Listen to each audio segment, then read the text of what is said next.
Severe heart damage in otherwise healthy children? Oh, yeah, we've always had that. No, we haven't, actually.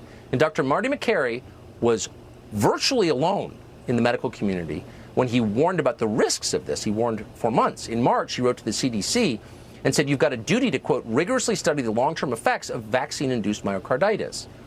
He was not celebrated for this. Of course, he was attacked, as always. Dr. Makaray is a professor at Johns Hopkins and joins us tonight. Doctor, thanks so much for coming on and for sounding the call early.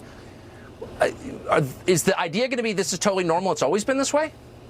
Well, they famously downplayed it. The CDC director last year said if we vaccinate 1 million children, there might be 30 or 40 cases of mild myocarditis.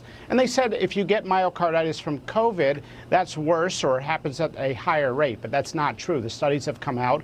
Europe reacted by banning the Moderna vaccine altogether in young people in many parts of Europe, and everybody under 30, and in other places, everybody under 40.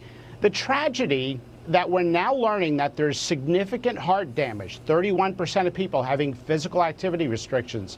The Seattle study, that 63% of children after myocarditis had evidence of heart swelling months down the road on MRI. So we were playing with fire. We didn't know what we were dealing with. They undercounted the complication rate, making the vaccine look safer than it really was, overcounting cases in young people and hospitalizations, making the COVID infection look more dangerous than it really was.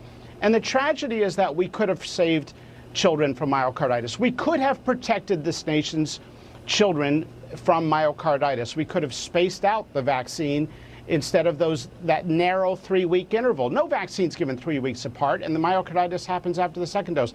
We could have let parents say, you know, if you only feel comfortable with 1 dose, it's okay to stop there. Instead, we put a gun to their head saying you got to come back in 3 weeks, and if you don't agree, you're in deep trouble.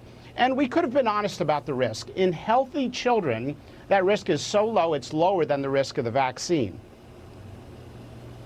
It's shocking. If your child is heart damaged at the age of 14, how is she going to do at 50?